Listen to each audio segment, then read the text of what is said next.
자, 그러면 셋째 주 이 강의를 시작하도록 하겠습니다. 이 두 번째 강의에서 우리가 다루고자 하는 것은 기독교 윤리에 대한 도전들을 살펴보려고 합니다. 기독교 윤리가 가지고 있는 한계들이 굉장히 많은데 이 한계들을 통해서 많은 무신론자들이 이 기독교 윤리에 대해서 공격을 하고 있습니다. 특별히 이번 강의에서 여러 가지 도전에 대해서 살펴보게 되겠지만 우리가 믿고 있는 신에 대해서 도전하기도 하고 또 진화론과 같은 그런 거에 대해서 또 도덕적 상대주의 이와 같은 것을 가지고 기독교에 대해서 도전을 하고 있습니다. 특별히 이번 두 번째 강의에서 여러분이 눈여겨 보아야 될 부분들이 신명론이라고 하는 부분입니다. 제가 특별히 신명론 부분을 이번 두 번째 강의에서 강조적으로 여러분에게 소개를 해드릴 텐데, 신명론이라고 하는 것은 영어의 Divine Command Theory라고 표현을 할 수 있습니다. 글자 그대로 하나님의 명령 이론이라고 볼 수 있는데 그 글을 앞자만 따서 신명론, 신의 명령 이론이다 라고 표기를 했습니다. 이 신명론이라고 하는 것은 매우 우리 성서를 읽게 되면 이해하기 힘든 부분들이 많이 있는데, 하나님은 선하시고 도덕적이신데 도덕적이지 않는 명령도 할 수 있냐 하는 그와 같은 내용을 가지고 있습니다. 특별히 이번 두 번째 강의에서 그러한 부분을 눈여겨보시면 좋을 듯 싶습니다. 자, 그러면 이제 두 번째 강의를 시작하도록 하겠습니다. 자, 이 시간에는 기독교 윤리에 대한 도전을 좀 살펴볼 텐데, 많은 무신론자들과 비유신론자들이 기독교 윤리에 대해서 도전하고 있습니다. 그 도전하는 그 이유들을 좀 살펴보도록 하겠습니다. 그 첫 번째가 기독교 신개념에 대해서 도전합니다. 기독교 윤리의 근거는 세계를 무에서 유를 창조하신 하나님을 모든 가치의 근원이자 출발점으로 삼고 있습니다. 그런데 비기독교인들은 바로 이 기독교 윤리가 근거로 제시하는 하나님에 대해서 도전하고 있다는 사실입니다. 그 도전하는 이유를 우리가 살펴보게 되면 가장 중심적인 그 담론이 신명론의 문제를 들고 있습니다. 신명론이라고 하는 것은 Divine Command Theory라고 하는데 하나님의 명령 이론이라고 하는 사실입니다. 원래 이 신명론에 대한 그 딜레마는 플라톤의 대화편에 등장하는데 에우티프론의 딜레마와 굉장히 유사한 점을 가지고 있습니다. 그 에우티프론의 딜레마는 간단하게 이야기하자면 우리가 선하기 때문에 신의 사랑을 받고 있는 것인가, 아니면 신이 우리를 사랑하기 때문에 우리가 선한 것인가 라고 하는 그 딜레마가 일종의 플라톤의 대화편에 나오는 에우티프론 딜레마라고 할 수 있습니다. 자, 그렇다라고 하면 신명론도 이와 유사한 방식으로 신이 선하기 때문에 우리는 그의 명령에 순종해야 하는가, 아니면 신의 명령이 선하기 때문에 우리가 신에게 순종해야 하는가 하는 것입니다. 하나님의 본성은 원래 선하기 때문에 우리는 그의 명령을 따라야 한다는 것이냐, 아니면 하나님의 명령 그 자체가 무엇이든 간에 선하기 때문에 우리는 그에게 순종해야 하는가 하는 문제입니다. 그 신명론의 문제는 기독교 윤리의 도전 중 굉장히 중요한 부분을 차지하고 있습니다. 창세기 22장 2절에 보면 여호와께서 이르시되 내 아들 내 사랑하는 독자 이삭을 데리고 모리아 땅으로 가서 내가 내게 일러준 한 산 거기서 그를 번제로 드리라, 이렇게 기록이 되어 있죠. 하나님께서 명령을 하십니다. 너가 사랑하는 아들 독자 이삭을 데리고 거기에서 살아있는 채로 번제를 드리라 하는 것입니다. 하나님이 명령하시는 거죠.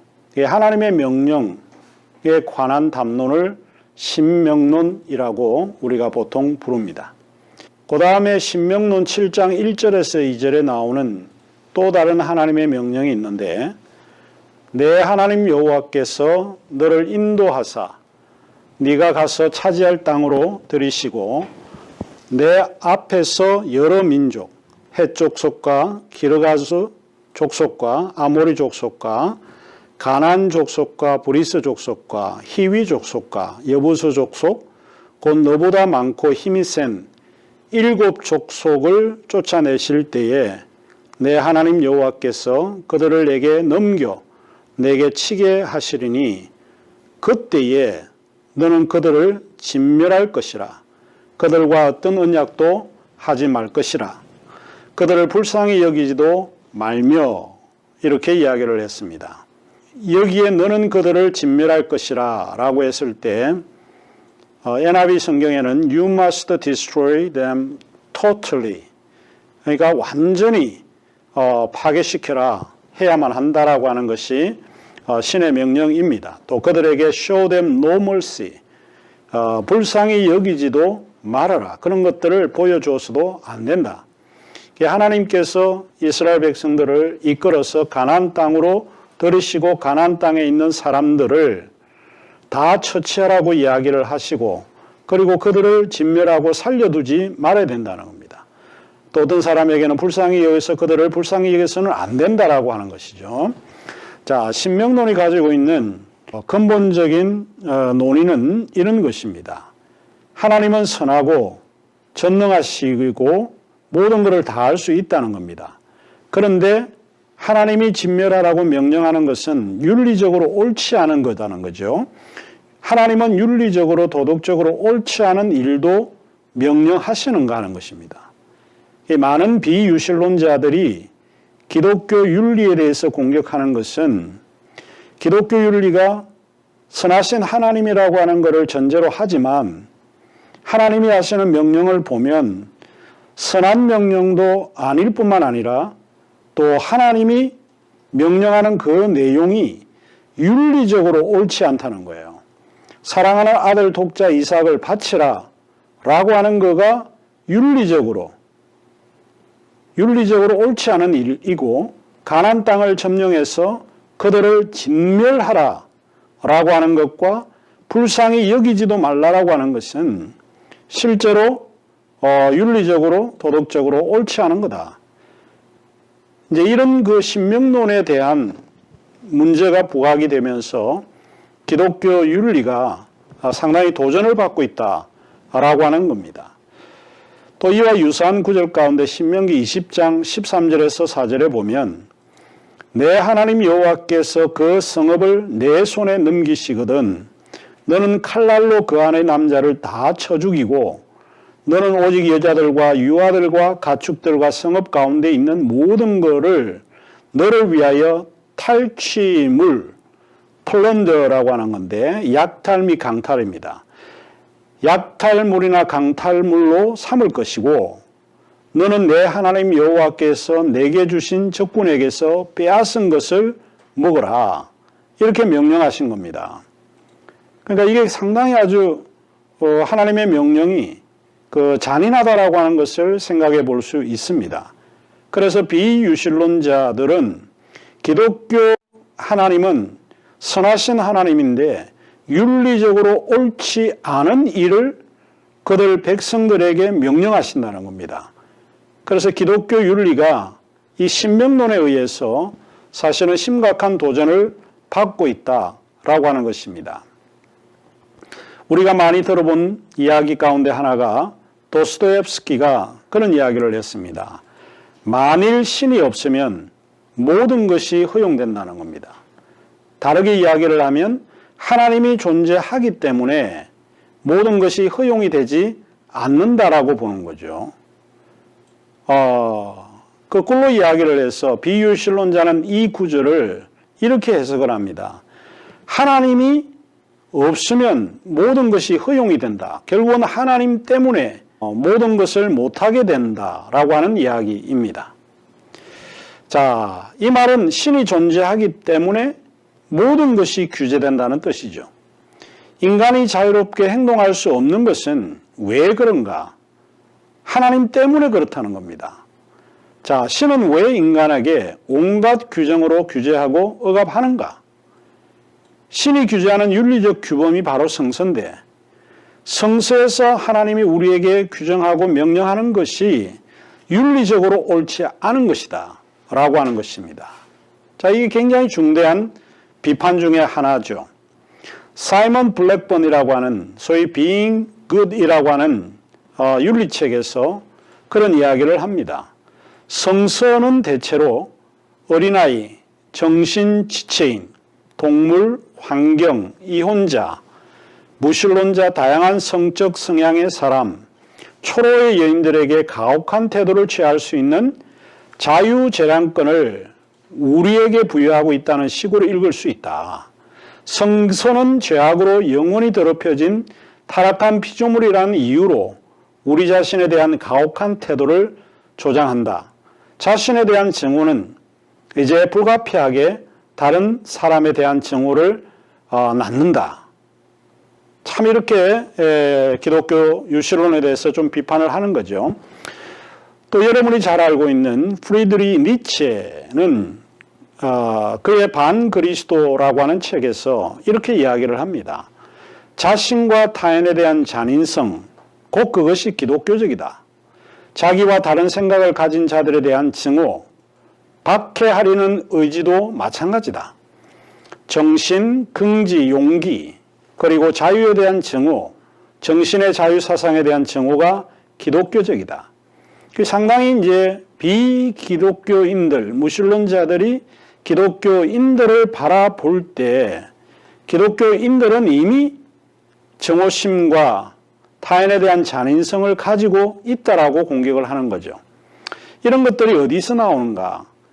성서가 근거를 하고 있는 신의 명령을 보면 도덕적으로 옳지 않은 일을 명령하는 하나님이기 때문에 그렇다라고 공격을 하고 있습니다. 자, 첫 번째 도전이 신명론에 대한, 신에 대한 도전입니다. 두 번째 우리가 생각해 볼 수 있는 기독교 윤리에 대한 도전이 도덕적 상대주의입니다.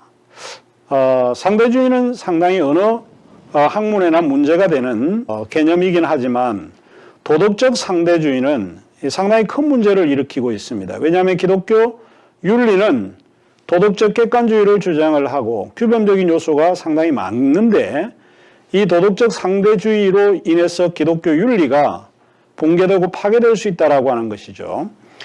도덕적 상대주의는 보편적이고 초월적 도덕 법칙이나 도덕적 가치가 존재하지 않는다라고 하는 견해입니다. 일단 여러분이 기억을 해야 되는 것은 이 도덕적 상대주의는 보편적이다 초월적이 도덕 법칙이라고 하는 것은 객관주의적 성향을 이야기를 하는데 그런 객관적인 그런 도덕적 가치는 존재하지 않는다라고 하는 이야기입니다. 도덕적 상대주의는 따라서 규범적 윤리와 임마누엘 칸트의 윤리에 반대하는 견해입니다. 이 도덕적 상대주의는 규범적 윤리와 반대하는 성향의 윤리라고 볼 수 있죠. 도덕적 상대주의는 칸트의 도덕 법칙인 정언 명령은 존재할 수 없다고 봅니다. 그 정언 명령이라고 하는 것은 의무원적 윤리고 목적이에요. 우리가 기분이 나쁘다고 이 명령을 따르지 않거나 그런 것이 아니라 기분과 상관없이 또 하루의 감정과 상관없이 반드시 수행해야 될 그런 윤리라고 하는 것이죠. 그래서 정언 명령은 일종의 의무론적 윤리라고 볼 수 있습니다. 자, 그래서 도덕적 상대주의는 칸트의 정언 명령에 반대하는 경우입니다. 물론 이제 우리가 한번 생각을 해볼 수 있는 것인데 의무가 충돌하는 경우도 상당히 많이 있습니다. 이런 것들은 이제 다음에 우리가 논의를 조금 하도록 하겠습니다. 자, 그러면 마가복음 2장 23절과 28절에 보면 이런 구절이 나옵니다. 안식일에 예수님께서 밀밭 사이로 지나가실 때 그의 제자들이 길을 열며 이삭을 자르니 바리새인들이 예수께 말하되 보시오 저들이 어찌하여 안식일에 하지 못할 일을 하나이까? 예수께서 이르시되 다윗이 자기와 및 함께한 자들이 먹을 것이 없어 시장할 때에 한 일을 읽지 못하였느냐? 그가 아비아달 대제사장 때에 하나님의 전에 들어가서 제사장 외에는 먹어서는 안 되는 진설병을 먹고 함께한 자들에게도 주지 아니하였느냐? 또 이르시되 안식일이 사람을 위하여 있는 것이요 사람이 안식일을 위하여 있는 것이 아니니 이러므로 인자는 안식일에도 주인이다. 이렇게 이야기를 하고 있습니다. 안식일은 당시 유대인들이 반드시 지켜야 될 법령입니다.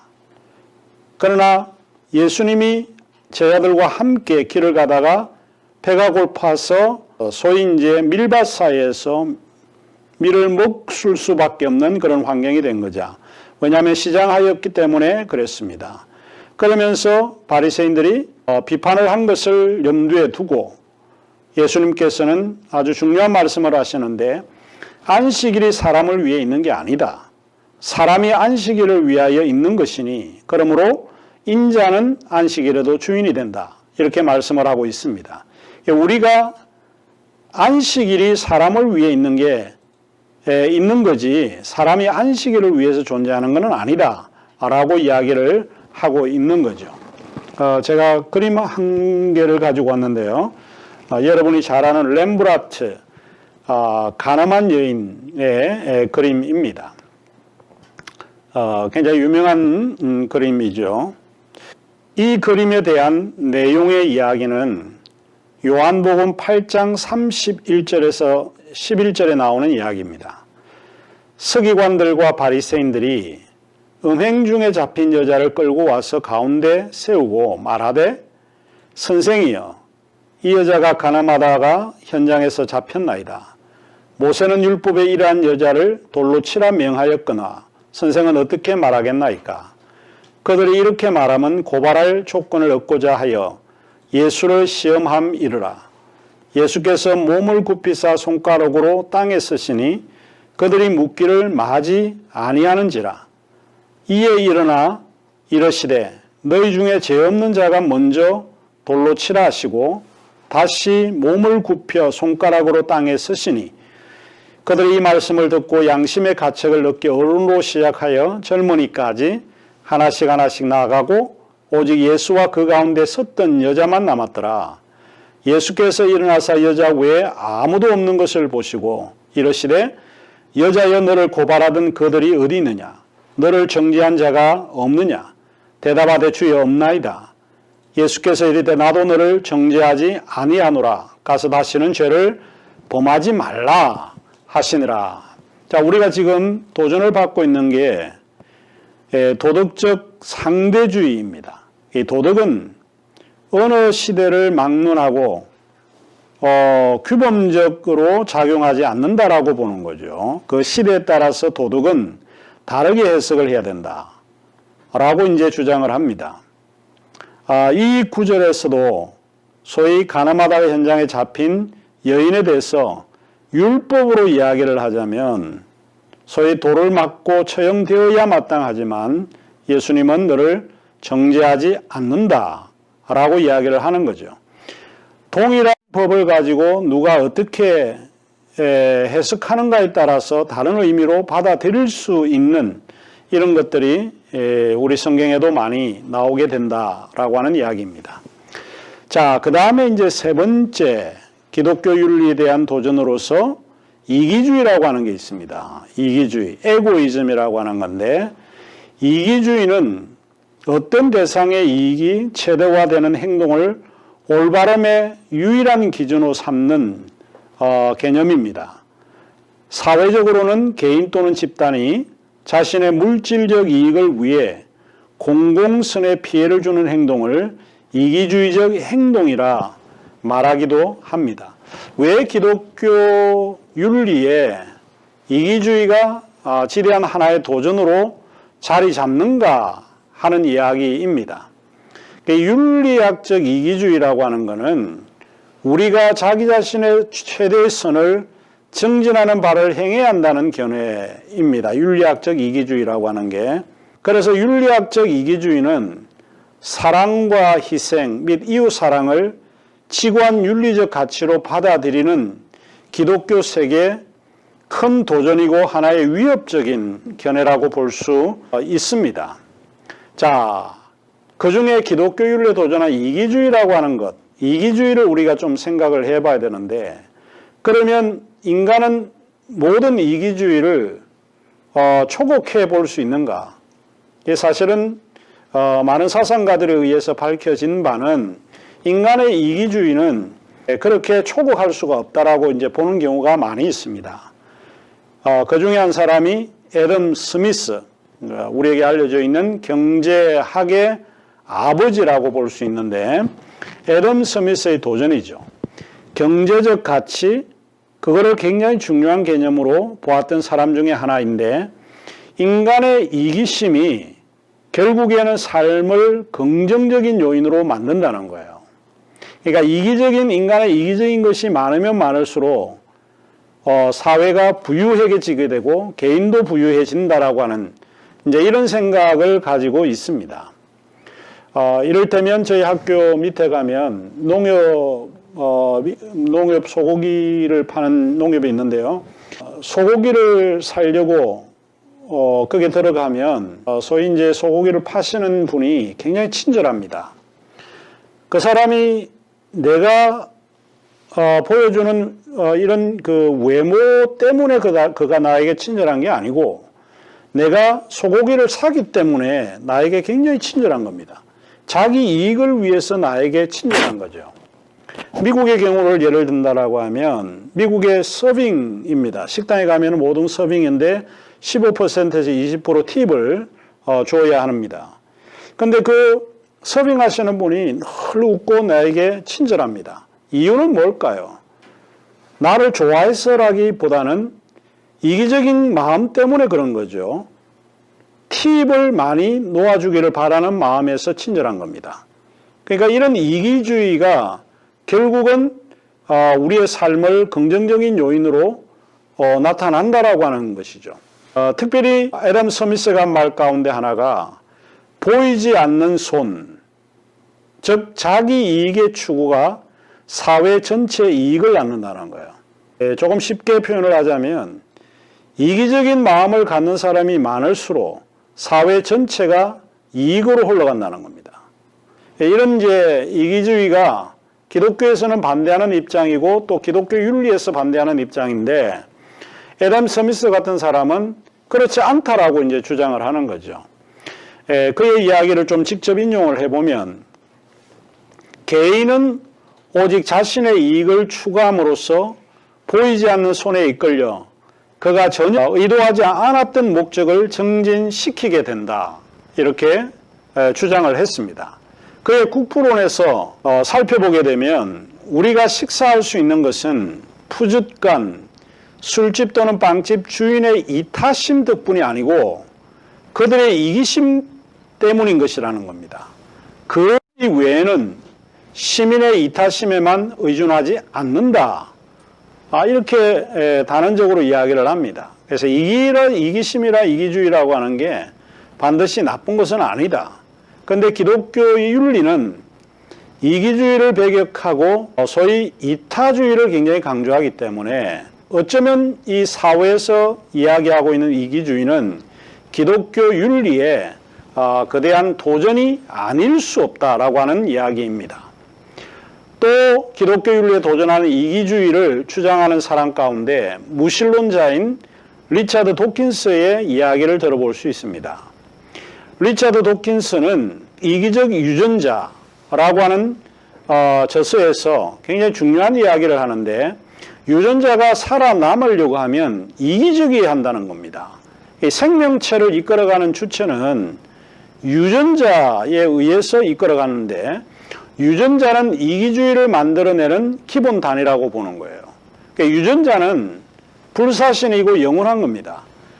인간이 이미 태어날 때에 이기적으로 태어났다라고 주장을 하는 거죠. 관대함과 이타주의적 행위도 자세히 살펴보면 자기의 이기심을 위해서 결정하고 행동한다는 거예요.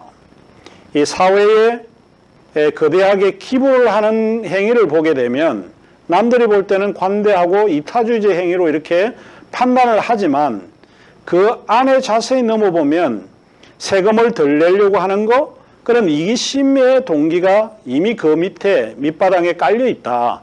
이런 주장을 하게 됩니다. 그러니까 이기주의라고 하는 것은 어쩌면 기독교 윤리의 하나의 도전이 아닐 수가 없다라고 하는 것이죠. 그의 이기적 유전자 46쪽에 보면 이렇게 기록이 되어 있습니다. 이타적으로 보이는 행위는 실제로는 모양을 바꾼 이기주의인 경우가 많다, 이렇게 보는 거죠. 지금 한국의 코로나 바이러스로 인해서 신천지에 대한 어떤 불신이 굉장히 많이 있는데, 그 신천지에서 이런 거를 모멸하기 위해서 120억을 기부를 했습니다. 그러니까 우리가 볼 때는 이타적 행위로 보이는 것처럼 보이지만 실제로는 그 너머에 아주 불순한 동기가 숨어 있지 않나 하는 것을 추론해 볼 수 있습니다. 그래서 이게 이기적 유전자에서 이야기를 했던 도킨스의 말이 틀린 말이 아니에요. 이타적으로 보이는 행위는 실제로는 이기주의적인 그런 경우가 굉장히 많다라고 보는 거죠.